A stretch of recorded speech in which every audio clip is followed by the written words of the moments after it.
In the night between the 6th and 7th of May, a salvo of cruise missiles and SG-30 glide bombs, launched from Indian Rafale M and Mirage 2000 fighters, struck 9 targets inside Pakistan and the part of Kashmir administered by Islamabad. New Delhi says the targets were terrorist infrastructures belonging to Lashkar-e-Taiba and Jaish-e-Mohammed. Islamabad denounces the bombing of mosques and civilian neighborhoods that left at least 26 dead and 46 wounded. The raid, codenamed Operation Sindoor, is the deepest incursion across the frontier since 1971. One strike even hit Pakistan's Punjab province, the country's political and economic heartland, which had not been touched even during the 2019 Balakot crisis. At dawn, Pakistan's Air Force fired Chinese HQ-16 air defense missiles and scrambled US-made F-16s, claiming 5 Indian jets were shot down. New Delhi denies it, calling the wreckage pictures circulating on social media disinformation. Meanwhile, the line of control turned into an artillery front. At least 13 Indian civilians and 6 Pakistanis were killed, dozens of villages were evacuated, and nightly shelling has continued. The violence triggered knock-on effects. International airlines rerouted Europe to Southeast Asia flights to avoid Pakistani airspace, while airports at Amritsar, Srinagar, and Islamabad suspended operations for hours, stranding more than 250,000 passengers in 24 hours. Stock markets reacted nervously. Karachi's KSE fell 6% before clawing back half its losses. The Indian rupee slid to 84.8 to the dollar, a one-month low.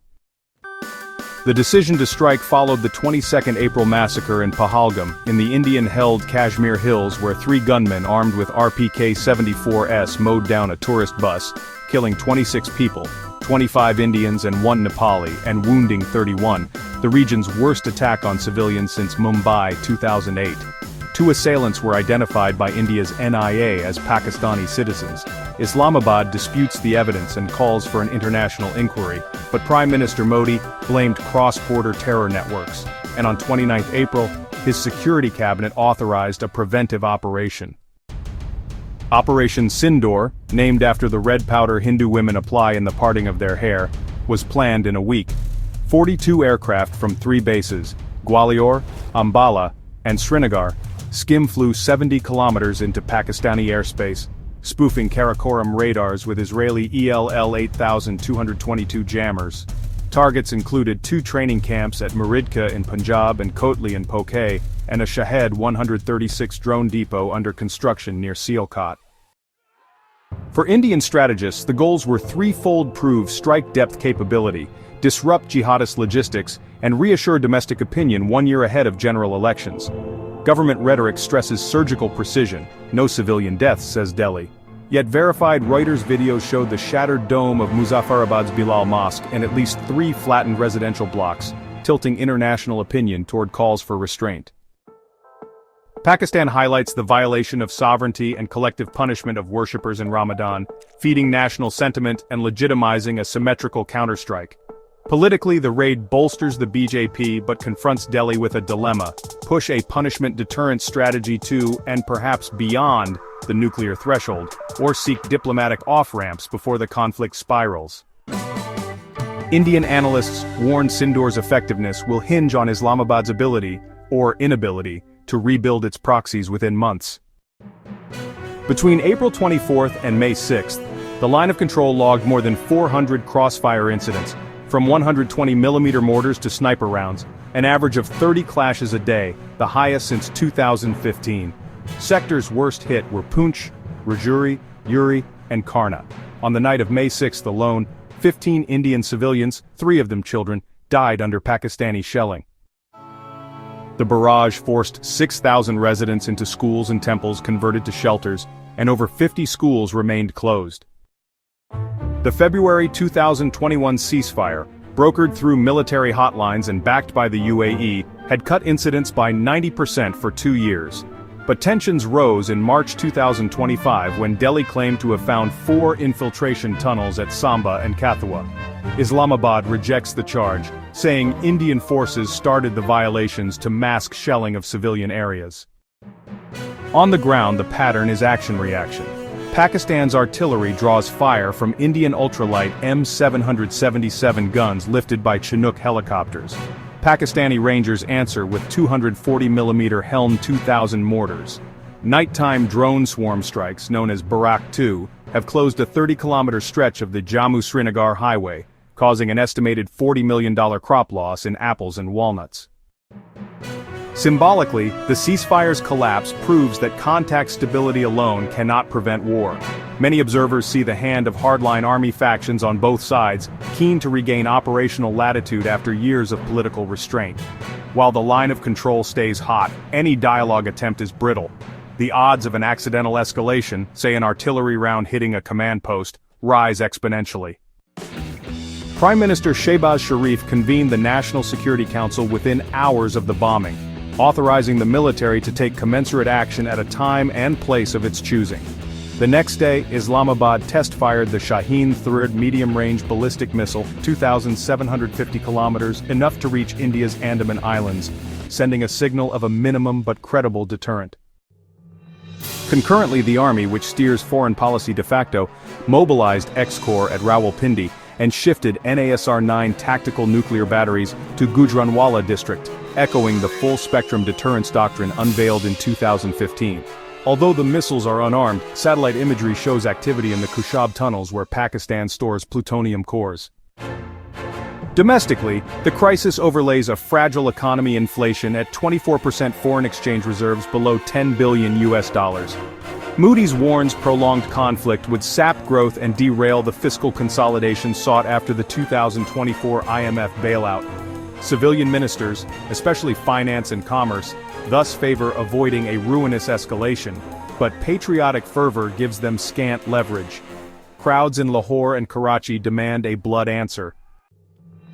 The civil-military chain of command therefore wavers between rhetoric and cost-benefit calculus. The Shaheen-3 test shows muscle flexing without crossing into large-scale conventional war, yet analysts concede that a deeper Indian strike in Punjab or verified downing of Rafales could change the logic, pushing the army to hit critical Indian infrastructure, say a fuel depot at Pathankot, with the risk of rapid escalation. From the first hours of 7 May, Washington, Beijing, Doha, and Brussels called for maximum restraint. U.S. Secretary of State Marco Rubio spoke with security advisors in both capitals, urging open lines of communication. London offered to facilitate talks, while Paris defended the right to self-defense against terrorism but urged protection of civilians. China, historical ally of Islamabad yet a strategic commercial partner of Delhi, expressed regret for the casualties and proposed a joint inquiry into the Pahalgam massacre, an idea India rejected, citing the 1972 Simla Agreement and refusing any internationalization of Kashmir. Moscow, with arms ties to Delhi, S-400S, and training deals with Islamabad, declared itself ready to act for a political solution but tabled no plan. Multilaterally, the UN Security Council held 2 closed consultations that yielded no resolution, blocked by US, unwilling to criticize India, and Chinese, unwilling to criticize Pakistan, vetoes. The Organization of Islamic Cooperation condemned Indian aggression, yet Gulf monarchies avoided sanctions to protect investments in India. With no mediator acceptable to both, quiet diplomacy grows. Qatari envoys, fresh from Gaza-related negotiations, hosted secret missions in Doha, offering a packaged gradual withdrawal of heavy artillery from the line of control, prisoner exchanges, and restoration of the Director Generals of Military Operations hotline. For now, however, no formal ceasefire exists. Each side clings to its red lines, and the risk of miscalculation grows by the hour. The political-military rift strikes while Pakistan seeks to exit a debt crisis. Moody's warns extended tension could shave more than 1 percentage point off 2025 GDP, hurting tourism, textile exports, and China-Pakistan economic corridor investments. India also feels headwinds. The rupee is volatile and airlines burn up to 15% more fuel to skirt Pakistani airspace. But its $3.7 trillion economy offers a larger buffer. Official bilateral trade, already down from nearly $3 billion in 2018 to $1.2 billion in 2024, is now virtually nil. On 25 April, India closed the Attari-Wagah crossing, stranding 400 trucks loaded with onions, pharmaceuticals and plastics. Pakistan retaliated by halting all import-export licenses with India and shutting its airspace to Indian carriers, a move costing Air India and Indigo about $1 million a day.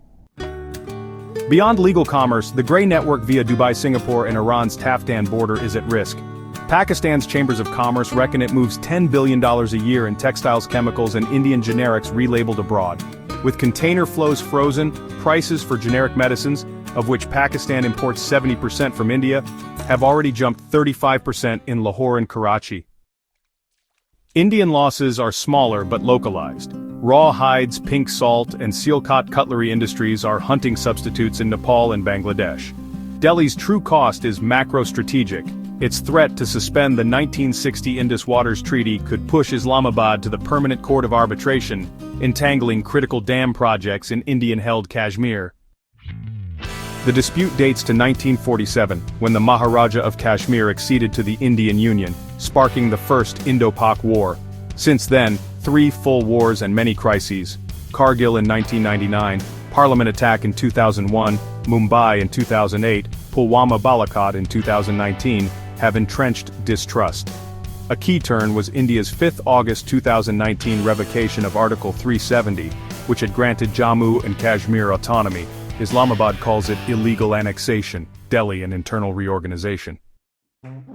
The February 2021 ceasefire, midwifed via UAE back channels, held until early 2025 when a spiral of provocations, explosive drones, isolated firefights, incendiary media rhetoric, eroded confidence. Analysts cite 2 structural drivers: competition over water, Indus tributaries vital to Pakistani agriculture, and new technologies, swarm drones and cyber attacks, that lower engagement thresholds. Domestic politics compounds matters. Modi's BJP seeks a 400-seat coalition, while Pakistan's army retains hegemony only if seen as guardian against an existential foe. Periodic crises, paradoxically, reinforce both governments. Historical memory also shapes doctrine. Delhi espouses a no-first-use nuclear policy but keeps conventional preemptive options open. Islamabad, perceiving conventional inferiority, developed low-threshold tactical nuclear doctrines. As long as these postures persist, any terrorist attack can serve as a spark, nullifying months of talks and pushing the region back to the brink.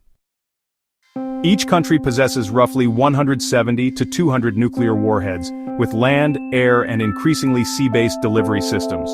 A 30th of April 2025 Stimson Center study warns the arrival of nuclear-armed submarines heightens strategic ambiguity in the Indian Ocean, making accidents between conventional units and strategic patrols more likely.